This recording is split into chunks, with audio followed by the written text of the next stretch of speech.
Good evening. Happy May 19th, everyone. This is Maria Sophocles, and we're doing another episode of Gynecology, where we can learn about the big girl stuff that you want to know or that you already know and you want to learn more about. It's a beautiful May day here in Princeton, New Jersey. And I am so lucky to have Dr. Mache Seibel with me tonight. Dr. Seibel is someone, gosh, Mache, I forget when we met several years ago, and he is an internationally known menopause expert. So he and I are always traveling, tromping on the same conferences relating to menopause, and hopefully both of us still chronically learning. I think so. Dr. Seibel is the author of several books that have been bestsellers in terms of women's healthcare. One is called The Estrogen Fix, another is called The Estrogen Window. And he's also the editor of the #1 digital magazine for midlife women called HotYearsMag.com. Now, I know a lot of us during COVID were taking walks and binging Netflix, but Dr. Seibel and his wife Sharon were very busy writing their next book, which has recently been published. And that book is called Working Through Menopause: The Impact on Women, Businesses, and the Bottom Line. And I found the title very compelling. And I think that working women have struggled for a long time with balancing family and work, and how do I cook dinner and do all this. And that's not news. People know that, and many wonderful partners, men and women, have said, okay, let's divide the efforts. And I think in the home setting, women are starting to get a little bit of a break, and co-parenting and things like that. But in the workforce, I'm not sure we've paid as much attention to what might be someone's health issues or personal story that might limit or impact their ability to work, perhaps in the way they otherwise would, with some of the menopause symptoms that are troublesome. So, Dr. Seibel, who is super well respected by myself and all of my menopause guru colleagues, and his wife, I think they make a fantastic team, because she's a psychiatrist who trained at Tufts and did her fellowship at Harvard, and brings not only the fact that she's a woman, that's a great lens, right, Mesh, but she brings the fact that she understands, I'm sure, the frustration and the emotional toll that trying to have a working career and working while menopausal can take on a woman. So without further ado, I want to say welcome Thank to you. Dr. Seibel. Thank you so much for sharing this time with me. I'm so glad you're here in your office, where we can see some of the books, and we can see your newest book right behind you. Um, I want to know really what inspired you to write this, and how things, what did you think of that made you say, gosh, no one's really looked at the impact of menopause on a woman's working life and on the health of the business where she's working. Is that right? Sort of two lenses in a way. Yeah, there are definitely two lenses because uh, women in menopause and in the years leading up to menopause, perimenopause, actually constitute 1/4 of the workforce. Half of the women are either in perimenopause or in menopause in the workforce. So it's not like this little subset of women. It's like half of the women working are in this demographic. Wow. And that's a lot of people. But although businesses have done a great job of supporting women in their years through pregnancy, Right. people get pregnancy leave, they get lactation coaches, they have early child care information. But once a woman finishes her reproductive years, she's still going to be a big part of the workforce. And there's no support. Less than 1% of businesses in the United States have anything that supports women at all. About the women greater than 45 are the fastest growing segment of the workforce. Mm. Women are staying longer in the workforce. And according to Bloomberg, a study that they put out, the the finding was that the issues related to menopause in the workforce globally is an $810 billion Wow. issue that Wow. is becomes a very round number, something that people can relate to. I got interested in this. Of course, I've been interested in menopause. Primarily, I started my career in infertility and did some of the first in vitro fertilizations in the country.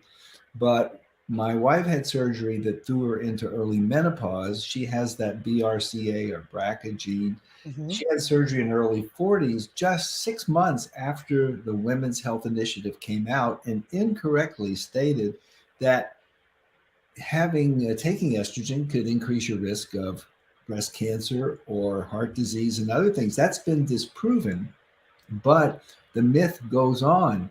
And when it was in the heat of it at that moment, and my wife had surgery just 6 months before, the doctors were very uncomfortable treating her with hormones, even though she was a very young woman. So I transitioned at that time towards the area of menopause because I felt it was very important to get information that was clear, accurate, and understandable. As far as women in the workplace, if you work with women who are absolutely dealing with issues of midlife and the symptoms that go with it, they're going to tell you how it's affecting their work. I saw it all the time for years and years and years. And it becomes a real challenge because menopause is often taboo. It's something they don't talk about. And you can understand it. There's nobody talking about it. And if there's nobody having any support for it, and if nobody has any information about it, and there's no workplace policy in place anywhere or just about anywhere, then you're going to think that must be a bad topic. It must be something wrong or negative about being in menopause. And for that reason, about two-thirds of women in perimenopause and menopause actually fear disclosing their symptoms or their issues related to menopause because they feel they're going to be stigmatized and viewed negatively. Hmm. So it's between a rock and a hard place. There's no help, no support, and there's no talking about it. And that puts women kind of on their own. And that's not a really fair or reasonable situation. Right. They're sort of forced to tough it out, as you say, and they have to do it privately. Because even if they come to someone like yourself or someone like myself, there we may have support in terms of medications or options like that, or alternative therapies or whatever, but that's not always enough. What we can do isn't always enough.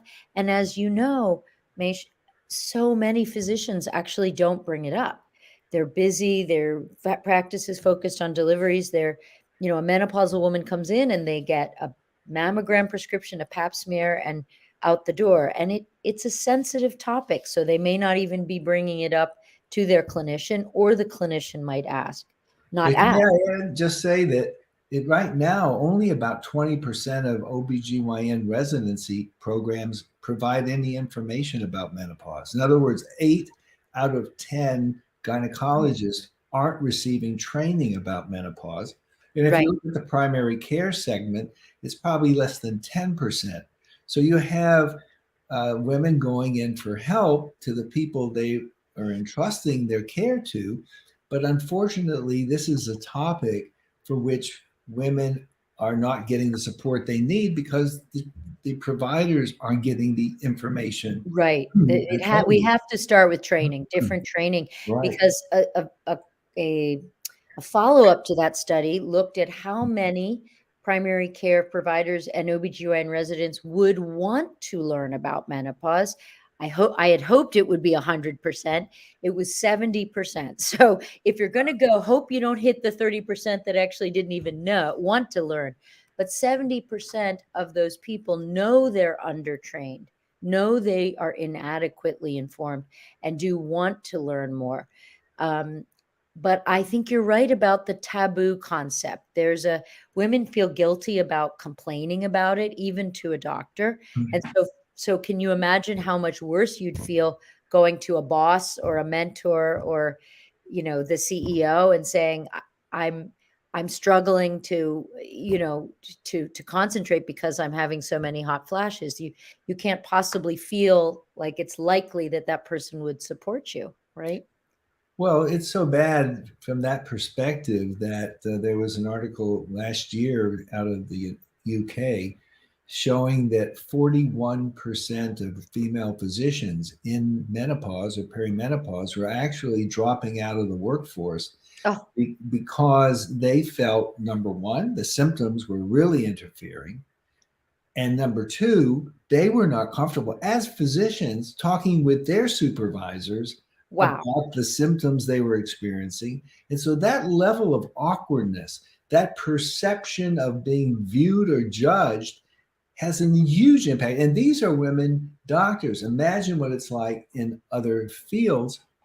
And that's why, in a time when businesses are trying to retain people, they're losing women at, menopause and wisdom come at just about the same time, I love because that. you have your institutional knowledge from being in a business, you have your life's experiences, you have all that you have accumulated up to that point in life. And at that point in life, all of these symptoms hit you, and wham, it causes a person to have challenges. And you can imagine what it's like trying to go to work, being foggy, being fatigued, being anxious, feeling moody or irritable. And then at any moment, you may be overwhelmed with a sudden hot flash or a breakout in sweat that drenches your clothing. Or in the perimenopause window, you might experience a gush of blood that overflows a pad, or you might not even have a pad because you weren't expecting any bleeding that day. Correct. And then it's incredibly embarrassing. And imagine being up in front of a group and having these things as a tell. That's incredibly awkward. Or because of the brain fog and the things that happen, you may be trying to call on a colleague and then can't remember that name. And then That it's word. very Yeah. awkward. Mhm. So, and these things, women will pass through these symptoms for the most part, but many women are even worried that they're getting dementia, and all they're doing is they're going into menopause and they're going to come out the other end. But in the meantime, they're worried about it, they're fearful about it, and they're embarrassed about it. That's right. And they may be, if you're a 45 to 55-year-old woman, we know the average age of menopause in this country is 51 and a half.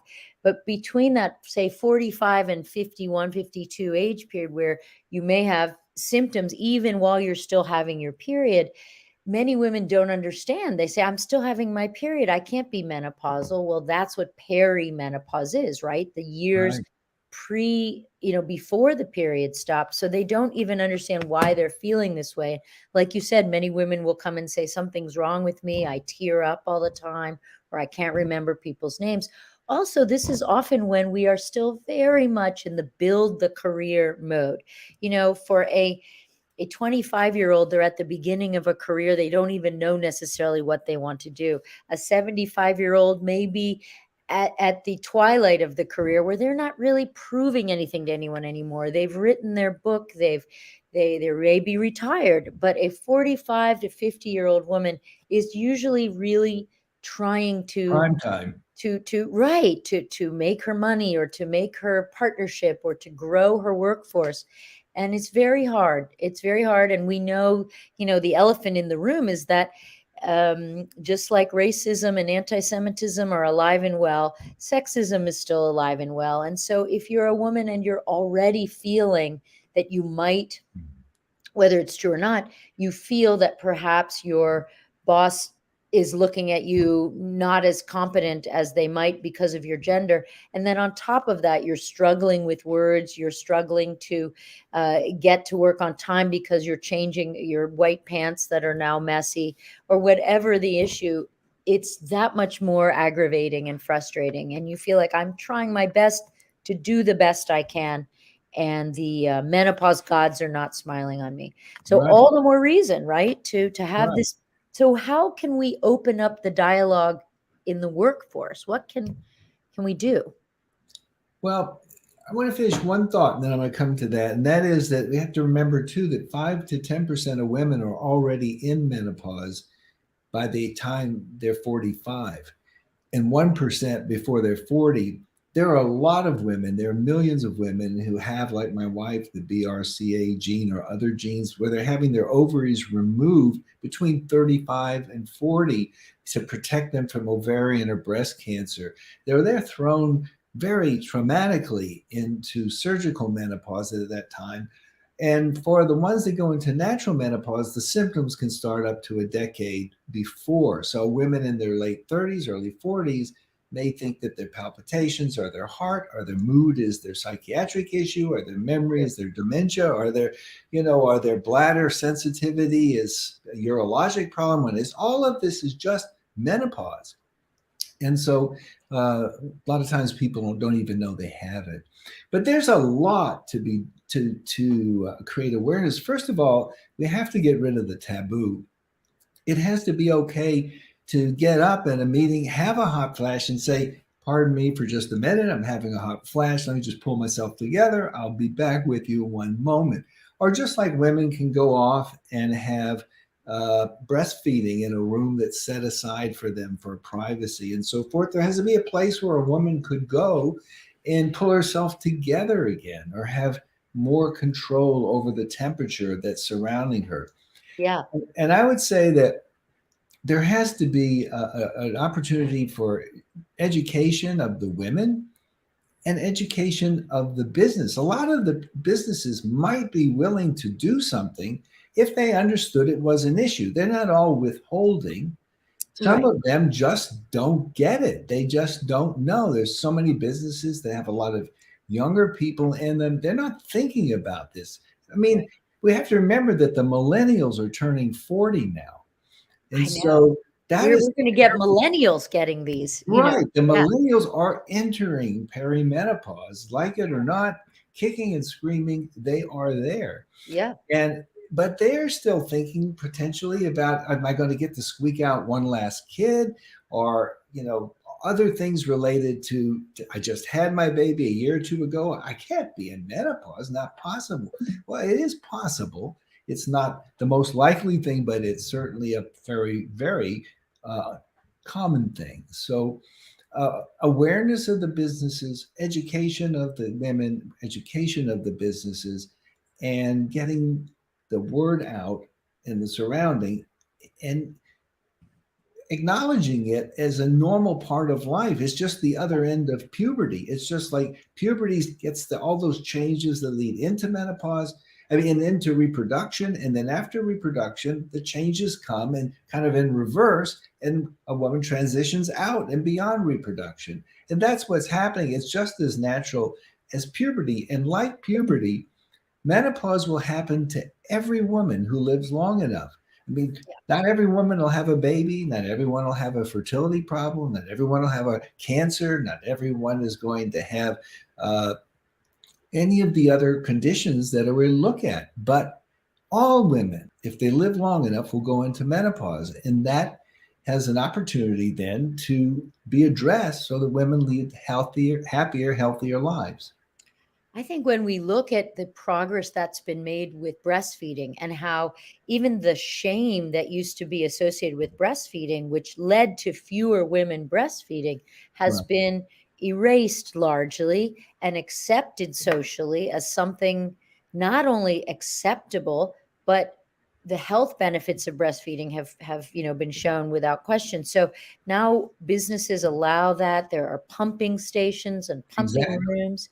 And I feel like if we could borrow from that, and not every woman will breastfeed. So we have every woman will go through menopause. This is numerically even a more uh, large group that needs something that they can do. So I agree with you. The first thing is sort of shed the taboo, stop the shame, and talk about it. I think you and I probably dreamed that there could also be some sort of national menopause curriculum, or webinars, or something that could be, so that more women would not only be educated, but that the workforce could have sort of standardized understanding. What have you and Sharon brainstormed about something that businesses could do in terms of educating everyone, the menopausal Well, women and the others? Well, we have begun to develop curriculums now and have begun to do consulting to businesses to try and help them get that information in place. I mean, every business is different. If it's a big business, it's a little business, but they all have issues that are specific to them. Some have certain things in places that could be co-opted from another thing that they have.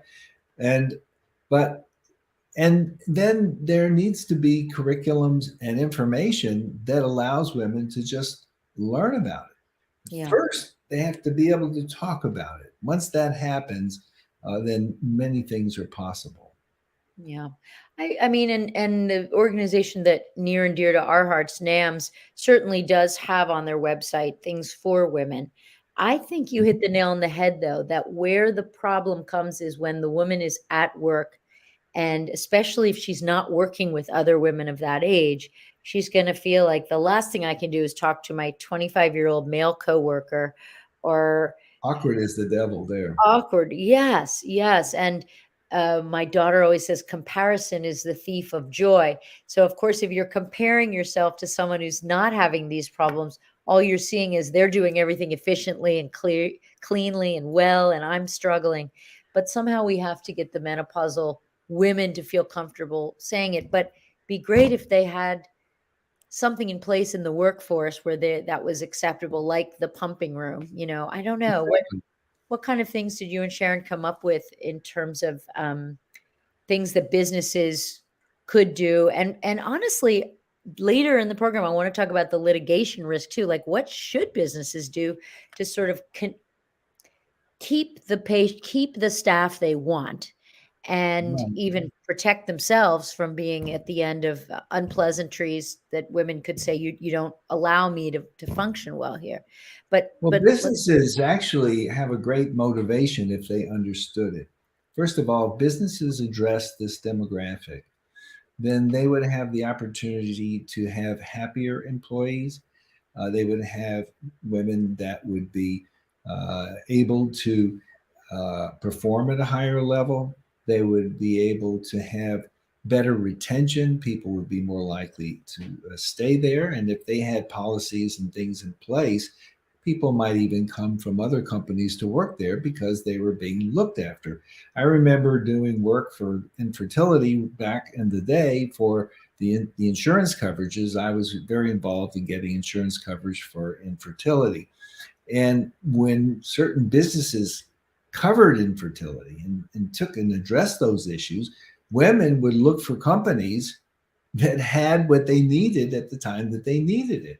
And Yeah. the same will be true one day for menopause. Right, a menopause-friendly practice, just like when you go to a menu and it says, you know, "Our chickens are raised in happy places." There's certain people that wanna eat chicken from that restaurant, and if you have a menopause-friendly business, I think you're right, especially it could be a very compelling thing.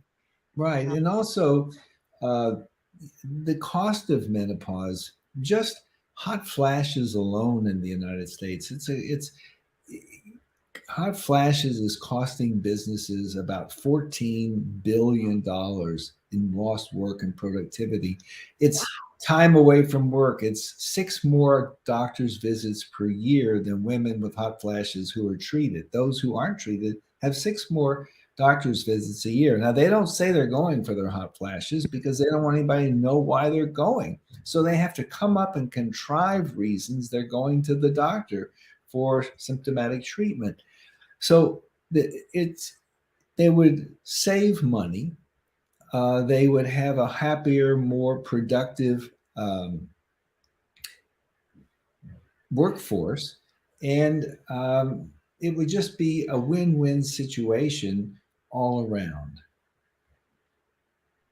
just clarify for me 1 minute.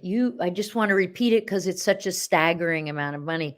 You said hot flashes, just the occurrence of hot flashes Mhm. cost businesses in a year 14 billion or million? B with a B like boy, billion. Wow, billion. And And the that's in study lost days of work, or in both direct and indirect costs from going to the doctor, the cost, loss of productivity, uh, loss of optimal performance. There's a term called work uh, work efficiency, and it's how productive a person is when they're on the job.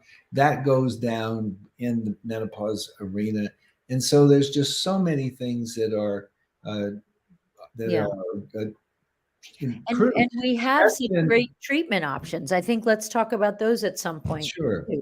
I was going to just say for that $14 billion, the way it comes to be is that in a Yeah. study of Fortune 500 companies, Yeah.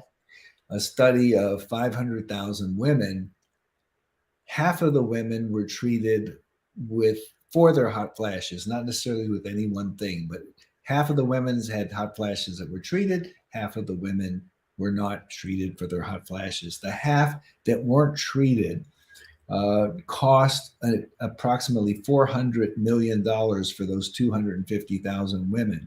When you amortize that number to the number of women in menopause, the percentage that would have moderate to severe hot flashes, that number comes to $14 billion. So that's a big chunk of change for just one symptom.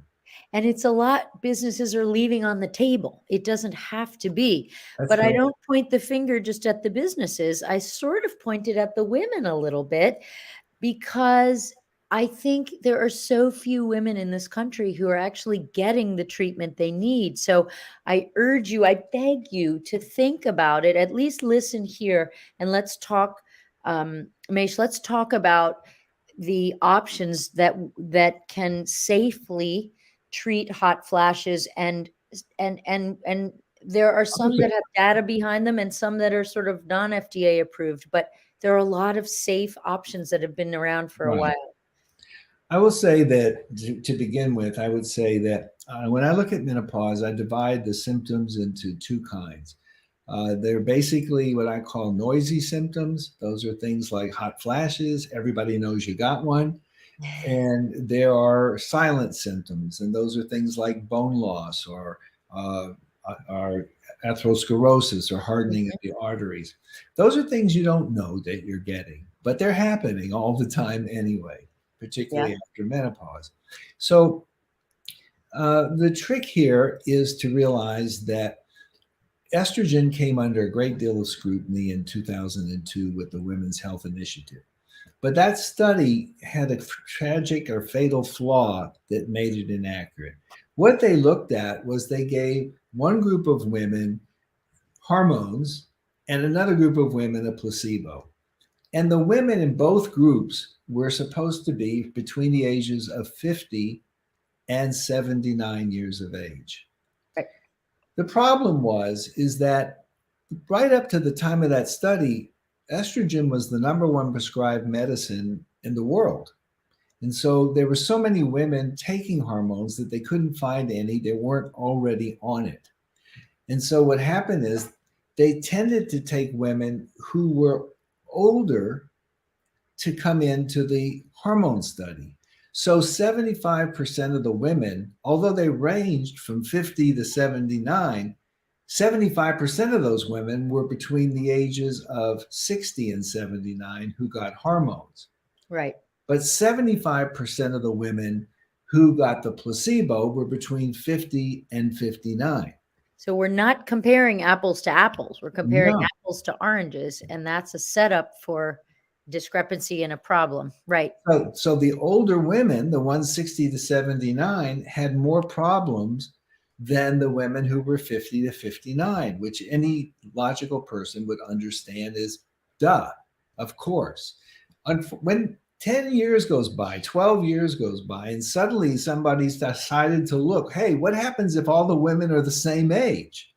And when they compared the 50 to 59-year-old women to each other, whether they got hormones or not, basically all of the problems went away. And Yes. so what we learn is that if a woman is within 10 years of menopause or between the ages of 50 and 59, if she goes through menopause at a more usual time, then the risk of taking hormones is really very minimal. The benefits far outweigh the risks. It's about equivalent to a woman drinking maybe a glass or two of wine a day, or someone who has bad fibrocystic disease, or benign condition, it's a very nominal increased risk. And so there's no reason that the majority of women couldn't be on hormones. But let's just say you don't want to, or you're not able to for whatever reason. Yep. There are a whole host of treatments that are out there. Bless you. Thank you. I talk about that in my books, The Estrogen Window and The Estrogen Fix, because there are lots of treatments for menopause. The trick is to realize not to tough it out. You have to figure it out. And if you do that, you can find something that makes your life a whole lot better, happier, more productive, and even healthier. And of Mhm. course, lifestyle things can help. For instance, if you optimize your sleep, if you eat a healthy diet, if you lower your stress, if you get routinely regular exercise, these lifestyle things are going to help you. Right. But if you if you take hormones and you just sit on a couch all stressed out, watch TV all day, and eat junk food, I mean, the hormones are going to not be that great. They're not going to be that terrific because the rest of your life isn't supporting your medical Correct. choices. Correct. So it's all about taking care of the sum of you and not just some of you. It's And I think go back to the noisy and silent symptoms, because people are more quick to treat noisy symptoms, a hot right. flash, or even non-menopause noisy symptoms like a backache or a sore knee or a sore neck. But it's no laughing matter to think about the development of atherosclerosis that happens really throughout our adult life, but that in women, once we become menopausal, it it develops in an accelerated way. It And does same about with 10 bone times loss. 10 times more women die of breast disease than they do, I mean, Of heart a disease. heart disease than a breast Right. cancer. So So breast it's cancer is our important. biggest fear, but heart disease is the biggest killer. That is correct. 10x over breast cancer. So it's very important to address that. And what I wanted to say was if you take estrogen, the good thing about estrogen is one good thing about it is that it's able to address the total body, it goes to all the cells of the body. And most cells have receptors for estrogen. So if you have foggy thinking, it helps in your brain. If you have hot flashes, it helps there. If you have a sensitive bladder, it can help there. If you have bone loss, it can help there, etc. If you don't take hormones, which is fine, then you have to look at yourself more carefully and consider the noisy and the silent symptoms, and you have to treat them separately and individually, and just have to Right. be more diligent about what you're doing so that you can stay healthy, the sum of you staying healthy for the longest period of your life. And that's the major difference between hormones and alternatives to hormones. You can get great relief, but you're only treating the symptom specific to whatever that medicine is or supplement or whatever it is you're doing. So you have to be aware that other things are happening at the same time. Right.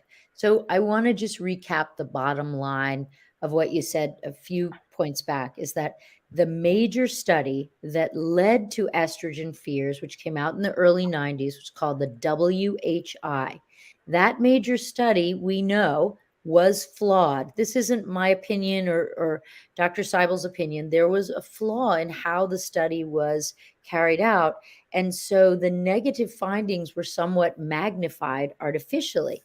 We've now had 30 years to look at that study carefully, and many studies since then looking at the safety or lack of safety of estrogen and of progesterone. And when we add all those studies together, it's much more of a wash than it is a blatant negative or even a blatant positive. We see many more benefits than we do negatives. And for that reason, I take hormones right now, and most of my colleagues use them. And I think the other really important point, I love how you have noisy and quiet symptoms. You may find something else that helps your hot flashes. You may get help from putting maca in your food, or from black cohosh or aromatherapy massage, and that's fine. Neither Dr. Seibel or I would say shame on you. We would say good for you for finding something that makes you feel better. But you are trading away the benefits of the quiet negatives of menopause, the development, the acceleration of osteoporosis, I mean, of bone loss, and the acceleration of atherosclerotic plaques. And we do know that even a tiny, tiny, tiny bit of estrogen given transdermally, is how most of us prescribe it now, can can help slow that degradation of bone and slow the development of atherosclerosis. These aren't sexy things to talk about, and they're not going to keep you home from work, but they are really happening quietly. And so when we talk about using hormonal replacement therapy, one reason is that we want you to be a vibrant, strong 70-year-old and 75-year-old and 80-year-old, as opposed to someone with heart disease or osteoporosis. Of course, if you do have choose not to take hormones, that's fine. There are many Yeah. other choices, but you're going to. The point I wanted to make was there are treatments for osteoporosis, either Yep. treating it or preventing it, but you'll have to do that separately. There are treatments for atherosclerosis or high lipids, high cholesterol, high blood fats. So there are treatments for that, but you have to do that separately. And just know that and realize that each part of you has to be addressed separately, which is fine. It just needs to be done and coordinated so that your care, again, takes care of the sum of you. So I guess one reason that I am very bullish on using estrogen as a reduction for cardiovascular problems later in life is A, because they're silent symptoms, and B, we know that women are often mis or underdiagnosed when they come to an emergency room with chest pain. We know that their heart attacks present atypically often. So I don't really want you to be one of those women who gets brushed off and given Mhm. a Rolaids and told to go home. And I don't want you to be one of those women that develops the plaques so that you're going to have the heart disease. To me, and this is really just following on what you said, I love the idea of being able, whether it's through healthy diet, limiting your diet in saturated fats and cholesterol, and or utilizing estrogen in that first 10 years from when your period stops. So say roughly 50 to 60. Or if you go into menopause early, let's say you're one of those women who has ovaries removed at age 40, or the ovaries prematurely become insufficient at age 40. We call this premature ovarian insufficiency.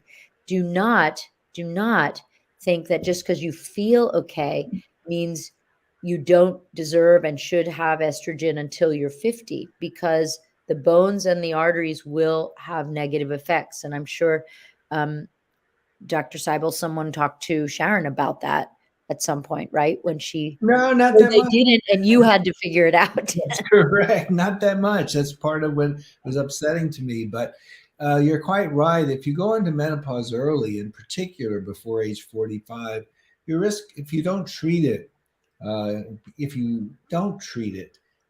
then the risk for things like osteoporosis, uh, anxiety and mood issues, heart disease goes quite a bit up. Hmm. Also, as a benefit, uh, the women who do take hormones have been found, even in that negative study, the Women's Health Initiative, they were found to have a lower risk of diabetes, of osteoporosis, of cardiovascular disease.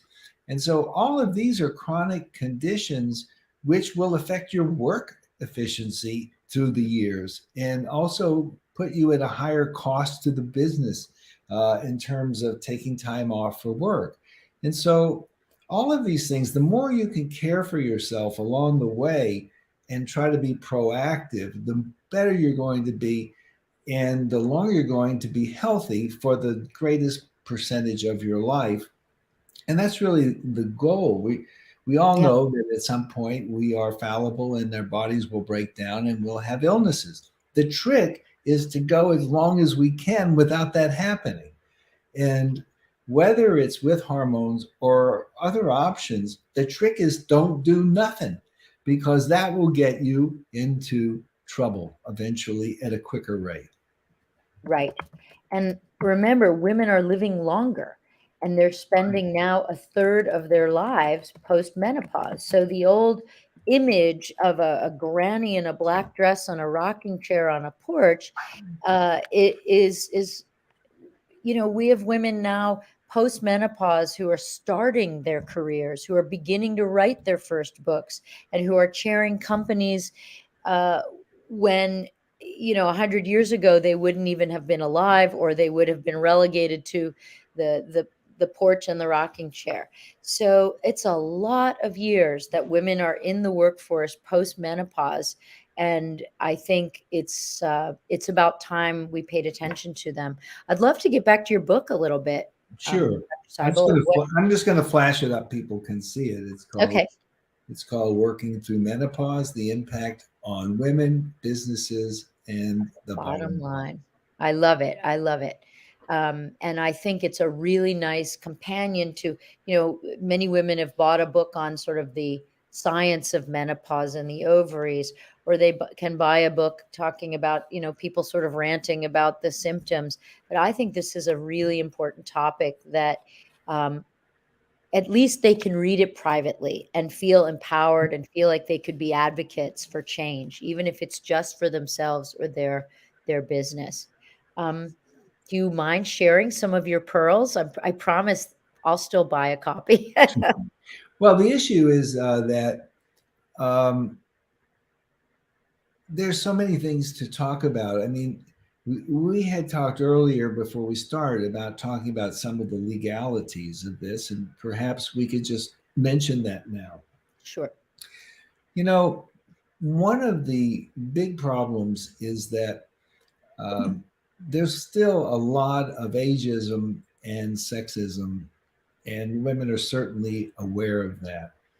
And what has happened just in the last year in the United States is there's been two cases which have gone, one to federal court, one to the Supreme Court, ruling in favor of women. One was on the basis of ageism. And it was an interesting case. It was a class action suit, a group of women who worked in a casino who were I think they're called the croupiers, the ones that kind of stay in the pit and oversee the tables. Uh, they found that when they hit 40, they were all getting fired and they were bringing in all these young women. And so they sued because these women had been doing it. They were knowledgeable, they were doing a good job, but they just Right. wanted a younger woman in there. And they got together a class action suit, sued the casino. It took it all the way to the Supreme Court, but it did prove, the verdict proved in favor of the plaintiffs, which in this case were the women. And it set case precedent for ageism as a situation. There was another case, I won't go through all the details of it, but I'll just simply say that one was on gender discrimination. And in the United States, it takes two conditions to converge to have a legal case that you can bring to court. And now menopause will fall under the combination of ageism and gender discrimination, because it becomes gender discrimination because would a man get in trouble, quote unquote, uh, for the same thing if those same things happen to them? In other words, they may get in trouble. There's been cases where a woman had been fired because they bled through their pants and they thought the women had poor hygiene. Really Oh, silly stuff, yeah. but nevertheless, it's factual. And there are many other examples that I don't want to go into case by case, but I will just say that if something happens and businesses are held accountable from a legal point of view, it's going to change the game because they have a responsibility as well as a culpability. In other words, they could be held liable for not providing an environment. So uh, that's an important factor that we're just now coming to. In the UK, this has been going on for about 10 years, since about uh, 210 to 2010, and they have a different system of law. They have tribunals where these small legal groupings will hear a case and decide for damages and so forth. And they've had 5 different cases that have been quite major case precedent. While it's not a lot of cases in the last 10 years, it has set a precedent so that if something comes up, and it's been in a variety of areas, Right. then there's precedent to go and go against it. And I'm not suggesting that anybody has a hot flash should be suing people.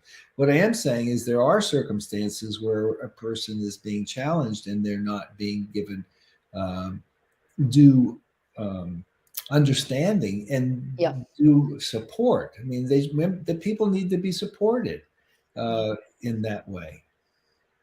Hmm.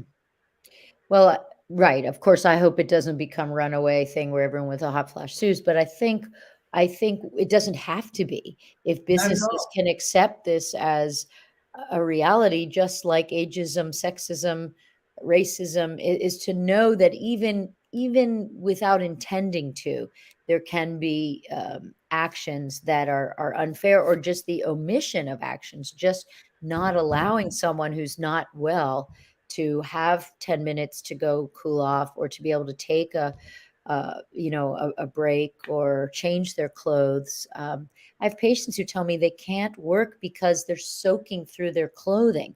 Right. They're made to wear, suits, and it's soaking through, and it's just, and they can smell odor, and it's just so embarrassing to them. And then they take days off work, and then they don't, these aren't fun days off work. They're not taking days off to do another job or to have fun. They're just sweating so much that they can't be at work because there's nowhere to go or change. Correct. Yeah, I mean, there needs to be flexible hours, there needs to be workplaces, there needs to be more control over the temperature in a workstation. There are available bathrooms that women can have access to. There are many things that we talk to companies about that are important because they're doable. And many times they're not particularly major to dos, they simply have to be addressed. And in doing so, the workplace becomes menopause friendly.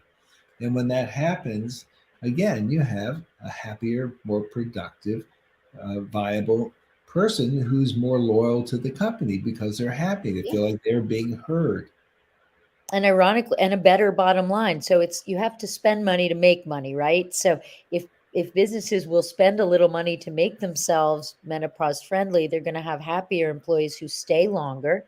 And as you They will. pointed out, that can affect the bottom line indirectly too, because they're staying at work. They're not taking the days off, or they're not leaving and having to get um, replaced. So I Yeah. think I think that's all important. I mean, gosh, we covered so much. I think it was important to talk about the history of sort of where, in a way, where the estrogen fears came. I think the history of where the shame around menopause developed. I don't have an answer for that, but I have a feeling it's very old. I have a feeling it goes way back. Um, Um, it is, and it is, you know, hysterectomy came from the fact that women were deemed hysterical, yes. because of the menopause and what was happening at that time. I mean, we have to remember that the average woman was only living to be around 48 as of 1900. And Mm. so the concept of menopause really as something that affected the majority of the, women were going to experience it is a phenomenon of the last 120 years or so because women are living longer and more of them are going into menopause. And so as a consequence, I mean, menopause is unique. It happens in humans and it happens in 5 species of whales. The other mammals don't have it. I mean, right whales and narwhals and beluga whales and so forth. There's a handful killer whales. I mean, the women the female whales are looked at as wisdom because they're the ones that lead to where the salmon are and to Huh, where the pods follow them, these right. matriarchs We of the whale. celebrate their wisdom, but to defend humans, they have an auto cooling system. They're in the ocean. Yeah, I'm sure we could do better if you'd have true. the women. But what I'm Women, saying is menopause is a human experience with yeah, by a way largely. yeah. It's a relatively modern universal experience. Prior centuries, it didn't have. Well, I think it's a modern because of longevity, but That's it's what I'm saying. like working in the workforce is even less probably than 120 years because I think so many women were kept in the home, That is and correct. and As a now matter there's of this. fact, it was deemed that the woman was at home, and it's just that was a duality of roles. But now, not so. Many families, if not most, are two families working. There are many single That's right. parents and single women that are running households. They have kids, they don't have kids, but they're running households. They're solopreneurs, they're entrepreneurs, they're business women doing working in industry or in different places.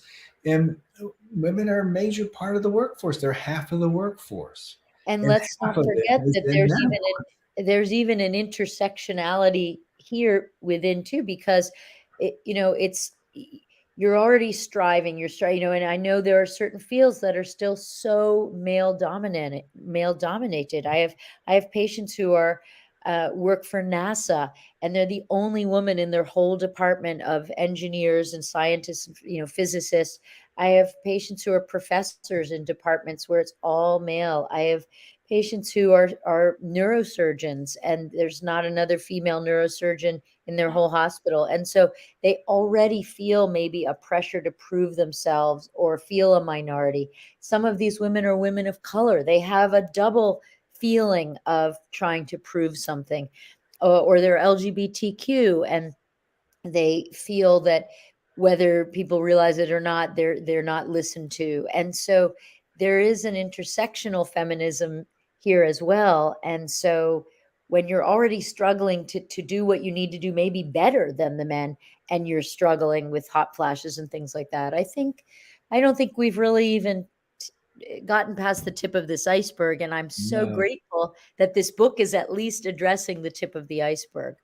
It's the For first book out on this topic in the United States, and I'm very proud of it because I think it's addressing an unmet need, and even a need that wasn't even reaching awareness in many domains. And so no. it's important because as women become more aware, as women have expectations, and we have to realize that this pregnancy business about being able to be supported in pregnancy is just something that started like it's just in the 70s or somewhere in there. And so it's a modern phenomenon. But the women who have grown up experiencing support for them in the workplace are now the women who are entering menopause. And And they're they, gonna feel dropped off a cliff, yeah, they're gonna want to know where's my support, and they're going to be clamoring for it. And so it's coming because it's needed, and yeah. women are understanding that they have gotten support in the past. Why aren't I getting it now?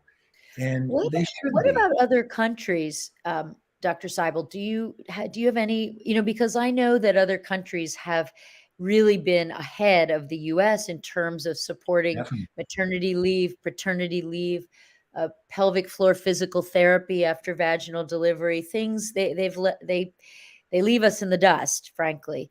So, Yeah. are any countries addressing menopause that you know of? Probably the one of the best is the UK. They Mm, are probably 10 years ahead of the United States in terms of it. They had an Equal Employment Act that came out around 2010. And as a result of that equal employment, then they started looking at women's issues mhm, with a very reasonable objective. What's affecting the men? What's affecting the women? How can we mhm, make it equal? mhm. And because of that, they actually had to look at it, and menopause came on the radar. And as a result, they have much more policies. It's interesting. One of the working groups in the UK that got early recognition was the women firemen. And they were obviously in a tough spot. Their pants didn't fit right because they're men's pants, and women's waist can change an inch or more, Right. during a menstrual window.